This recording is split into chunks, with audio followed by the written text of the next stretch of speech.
My dear students and good student of the college, आज का विषय है,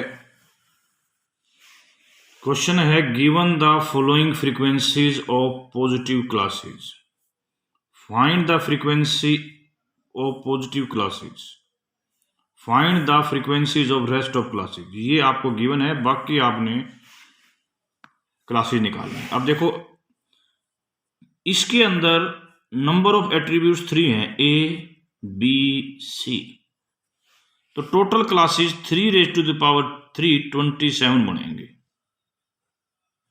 ओके, फर्स्ट ऑर्डर की ए की क्लास होती है, जीरो ऑर्डर की वो होती है एन, वो ऑलरेडी हमें गिवन है 12,000। अब हम वन ऑर्डर की क्लास पर चलते हैं, उसमें एलिमेंट होंगे हमारे पास 6, ए बी सी। ए है हमारा 977, बी है इतना और सी है इतना। अब हम अल्फा निकालना चाहते हैं, अल्फा आएगा जी 12,000 minus 977।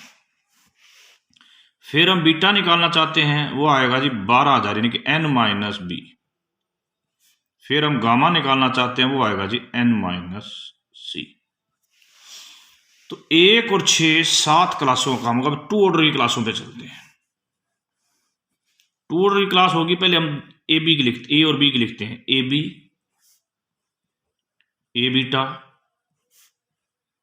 Alpha B and alpha beta. According to statement ये आपको गिवन है 4 5 3। अब हम ये वाली क्लास निकालना चाहते हैं। We know that A equal to presence A B plus A beta. इसकी वैल्यू आपके पास गिवन है, ये रही। इसकी वैल्यू आपके पास ये है, तो you can find this. Think is correct. Now come to this, कैसे निकालेंगे? बी होता है G alpha B B plus A B. इसकी वैल्यू भी हमारे पास है, ये रही। ए बी की वैल्यू भी हमारे पास है, ये रही। अब बात आ गई इसकी, अल्फा बीटा। देखिए, अल्फा बीटा की निकालें, alpha beta plus alpha B. देखिए, अल्फा बी अभी अभी आपने यहां निकाल लिया है, that is equal to alpha. Alpha भी आपने ऑलरेडी यहां निकाले, तो ये निकल जाएंगे। इस प्रकार 4 और फ्रीक्वेंसी निकल गई। अब ए सी, ए गामा, अल्फा सी, अल्फा गामा। देखो, एक ए बी का यूज करके आपने 3 निकाले थे, इसी प्रकार आप ए सी का यूज करके ये 3 रिमेनिंग निकाल लोगे। Now B C, B gamma, beta C, beta gamma. इस बी सी का यूज करके आप रिमेनिंग 3 निकाल लोगे। तो इस प्रकार 2 ऑर्डर के बाद अगला होएगा 3 ऑर्डर। ए पहले हम लेते, देखो हमें दिया हुआ है ये ए बी सी, कितना देखा जी 127। सबसे पहले हम निकालते हैं ए बी गामा। कैसे निकलेगा? फिर हम निकालेंगे ए बीटा सी, फिर हम निकालेंगे अल्फा बी सी। इन दोनों का सम क्या होगा? इन दोनों का सम होगा G A B, A B C, A B gamma. इसकी वैल्यू 127 आपको दे रखी है, इसकी वैल्यू ऑलरेडी आपके पास 453 थी, तो you get this. Very good. अब इसकी वैल्यू कैसे निकलेगी? इसका और इसका सम एसी हो जाना चाहिए। एसी आपको ऑलरेडी निकाल चुके हो, इसका और इसका सम BC हो जाना चाहिए, BC ऑलरेडी निकाल चुके हो, तो ये तीनों निकल जाएंगे। A beta gamma, alpha B gamma, alpha beta C, alpha beta gamma. ठीक है, अब इसकी बात पर आते हैं बेटा, इसको कैसे करेंगे। Yes, sum of this and this, इसका और इसका जोड़ A गामा आएगा, जो कि ऑलरेडी निकाला जा चुका है।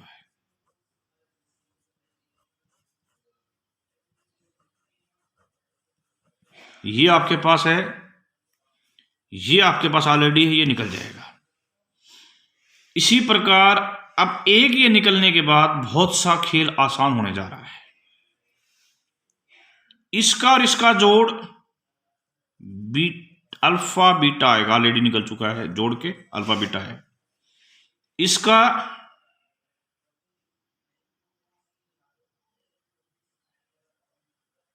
इसका भी इसके साथ कर लो, अल्फा C आ जाएगा। बात इसकी बच गई जी। इसका और इसका जोड़ आएगा अल्फा बीटा, जो कि ऑलरेडी निकल चुका है। तो इस प्रकार आप 27 की 27 क्लास निकाल लोगे। ठीक है बेटा। वन मोर क्वेश्चन, ये क्वेश्चन जो दे रहा हूं मैं, ये आपके लिए होमवर्क है। आपको 3 एट्रीब्यूट्स की ऑल अल्टीमेट क्लासेस दे रखी हैं।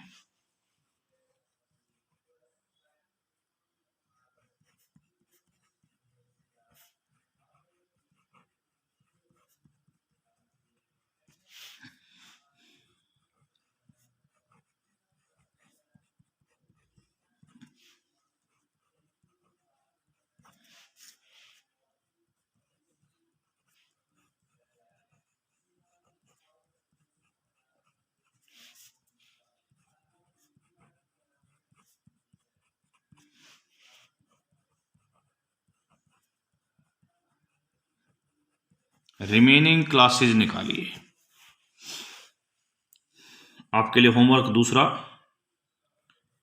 अब आपको कुछ क्लासेस दे रखी हैं, रिमेनिंग क्लासेस निकालिए। n इतना है, a हमारा इतना है,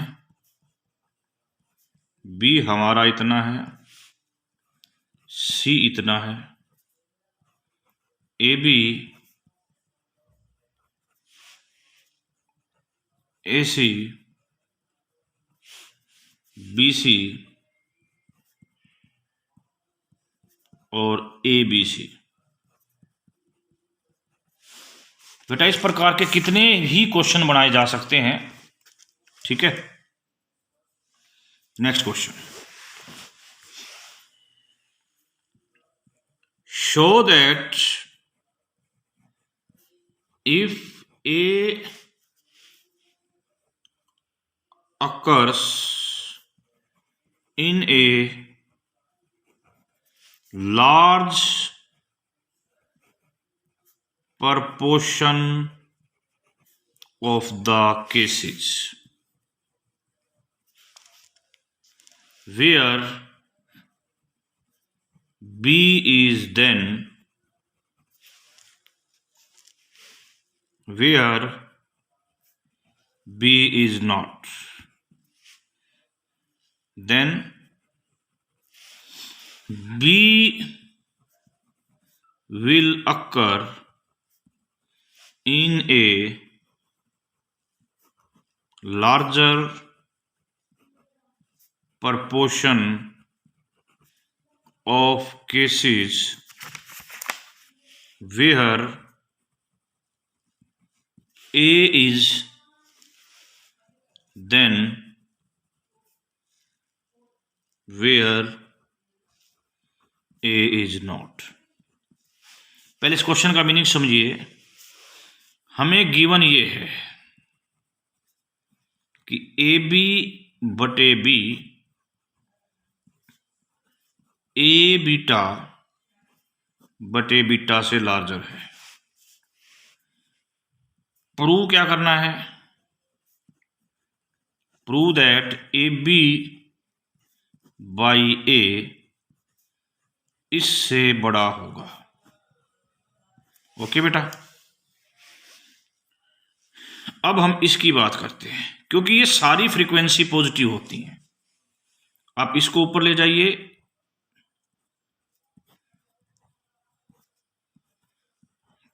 ए beta by A B, add one both side, LCM लेंगे तो ऊपर आएगा बी प्लस बीटा, इधर आएगा A B plus A beta by A B. Value of above is N,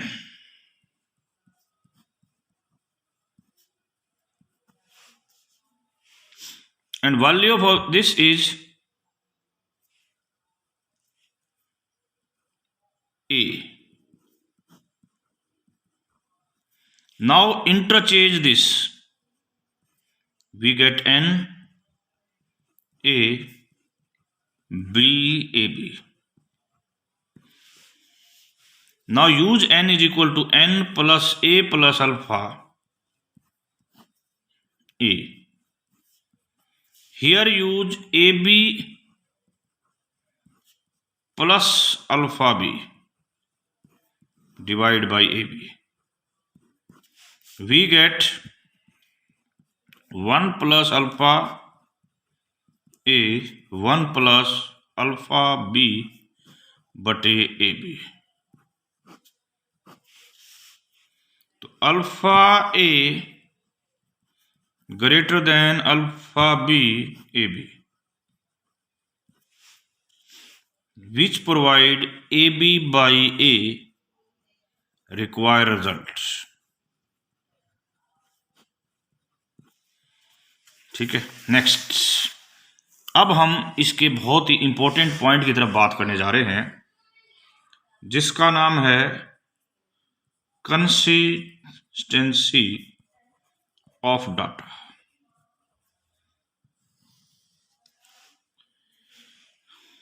ये कंसिस्टेंसी ऑफ डाटा क्या है? देखिए, मैं एक छोटा सा एग्जांपल देता हूं। ए की वैल्यू 20 है और ए बी की वैल्यू 25 है।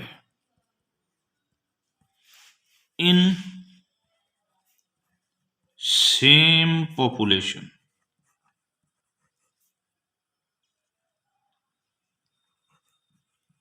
आप कहोगे ऐसा कैसे हो जाएगा कि ए 25 हो और दोनों 20 हो और दोनों कंडीशन के साथ 25 हो? यही तो बात है ना। इसका मतलब ये डाटा क्या है? इनकंसिस्टेंट है। क्यों है inconsistent? As A B can not be greater than A if they are observed from the same population। यदि उनको ए की पॉपुलेशन में ऑब्जर्व किया जाता है तो ए बी की वैल्यू कभी भी ए से ज्यादा नहीं हो सकती। तो अब कंसिस्टेंसी के बारे में हम ऐसे लिखेंगे, any class frequency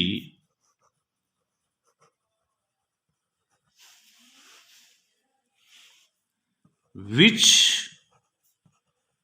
have been or might have been observed within the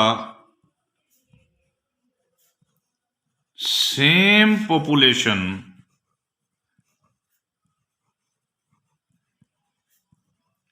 are said to be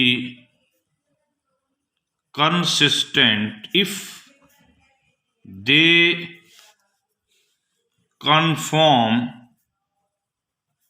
with one another and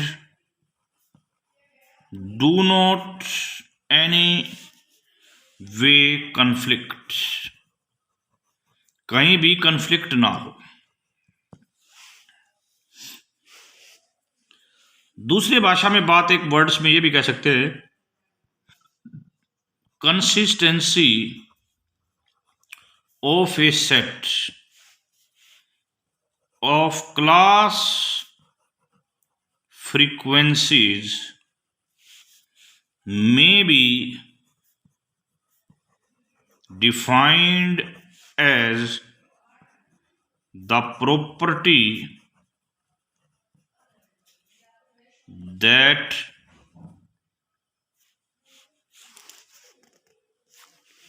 none of them is negative. None of them is negative. यानी कि कोई भी क्लास फ्रीक्वेंसी नेगेटिव नहीं होनी चाहिए,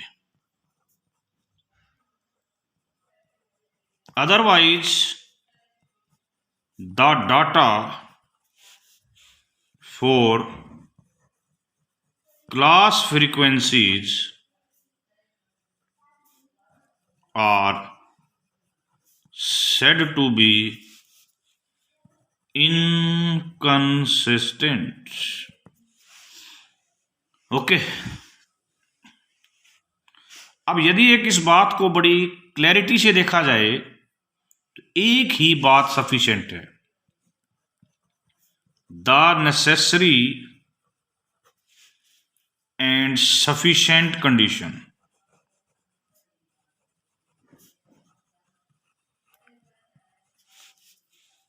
Condition for the consistency of a set of independent class frequencies is that no ultimate class frequency is negative. कोई भी ultimate class frequency negative नहीं होनी चाहिए। आपको एक बात पता है कि टोटल कितनी अल्टीमेट फ्रीक्वेंसी होती हैं? They are 2 raised to the power n। ठीक है, ओके। इस प्रकार का डाटा हमने देखना है। तो कंसिस्टेंसी की डेफिनेशन क्या है? अब हम अगली क्लास में हम ये पढ़ेंगे कि condition for consistency of data. ठीक है, थैंक यू वेरी मच।